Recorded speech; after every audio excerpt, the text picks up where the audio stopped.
So, already 3 months ago now, or 3 months ago today, I started, probably actually even a little bit more. So, about mid December, I started work on what I jokingly called Victoria 3 because it needed a name, and that was the kind of memeiest name I could think of. So this is hopefully going to be a Paradox-like game with a very similar province system, only made in Unity. You can see that there's a couple of quote-unquote countries um, already on here, and it is using the Victoria 2 map. Now, obviously, I don't believe that I'm allowed to steal Paradox's map, but it is just simply a placeholder for the purposes of demonstrating the technology that Paradox themselves are also using. It is currently not incredibly pretty, simply because that has not really been a priority. This has mainly been a proof of concept. And one of the main reasons I'm making this video now is because I've not been working on this for about like a month, if not a month and a half. And progress has kind of really stagnated as I started to get into the actual more gamey aspects of it. And yeah, so that's why I decided, why not just make a video so that I can say, hey, look, I did this thing in Unity, and as far as I know, I'm the only one who's really done this thing in Unity to the standard of quality that you see here right now, at least as far as I know. You'll note that the game gets, even on my relatively outdated machine, the game gets a solid 1600 frames per second. Now, I know that's not necessarily a huge indication of overall performance, seeing as how the specs of my PC are quite, they are variable. However, it serves as a good benchmark. This goes down once I start running calculations across all the, I believe, 3,000 something provinces. Now, all these provinces are individual objects in the data layer, so you'd be forgiven for thinking that they are all the same, but that's mainly because they all get initiated with the same values, except for the ones that I've colored, so to speak. But that coloring is them having a country, and countries have colors and all that sort of stuff. Here's a couple of the screens that I was going to implement into the game. You note that a couple of them just have nothing on there. Now, I've been kind of procrastinating heavily on actually putting in more robust game mechanics, simply because I want to achieve gameplay that is both simple to, or not necessarily gameplay, but achieve both a simulation type game that is both simple to understand and also boils down decisions to their most meaningful components. For example, what I was trying to do, however, I've kind of moved away from this idea, was to put in a system where, rather than having buildings or constructions in a province,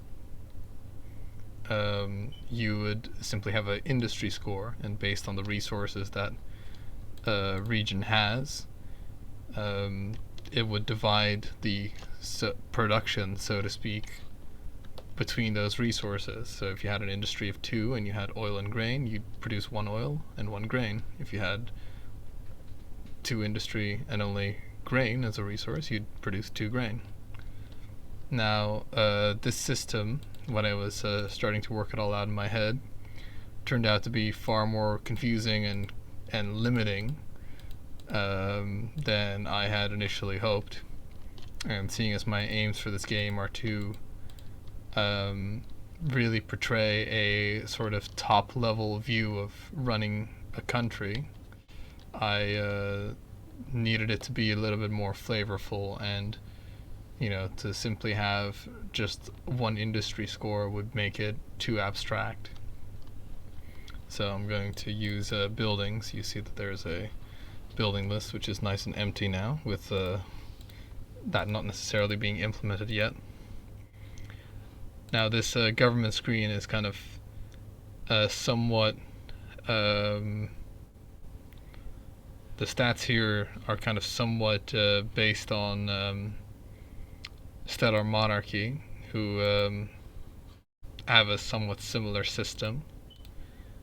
And I just kind of wanted to create a game that has the sort of map technology that Paradox is quite well known for, whilst also rivaling the type of simulation that was happening in Victoria 2. However, hopefully making the game in a way where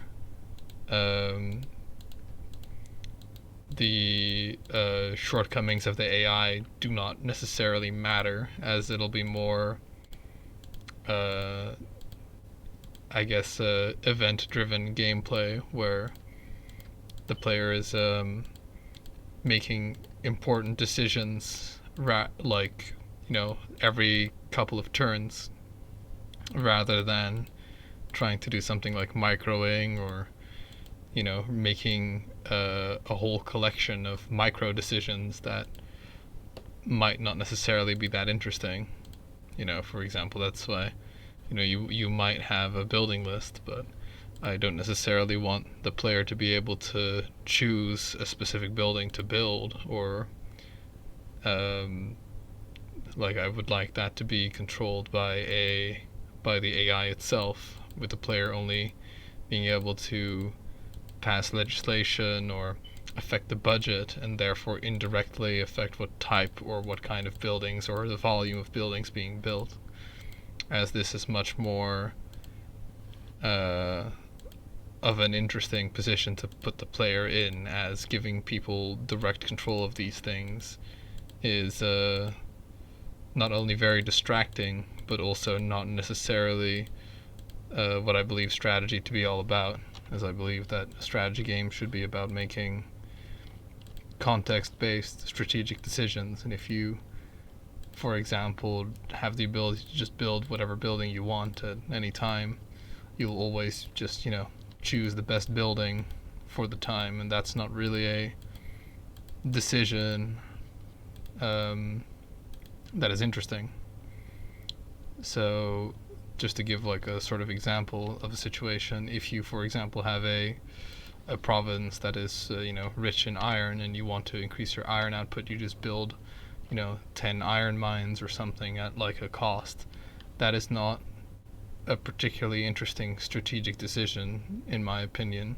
What would be more interesting is if you could select a region and say, all right, focus on increasing mining output, and that'll come with its own problems and pros and cons, and that gives the player a lot less direct control over what exactly happens, but enough to where the decision is his, but he doesn't have to save up money or whatever to build just a whole bunch of mines somewhere. Anyway, I wanted to really just make this just to kind of show that I've done this, as at the time of recording I haven't seen anything like this made in Unity yet. I hope to actually get a somewhat more finished version of this game actually playable. However, it is pretty challenging, so we'll see about that. I'm pretty notorious about abandoning Unity projects once once the proof of concept has been realized, which you think that once the proof of concept has been made, you would be incredibly motivated to just finish the game, but that's just the way I do things.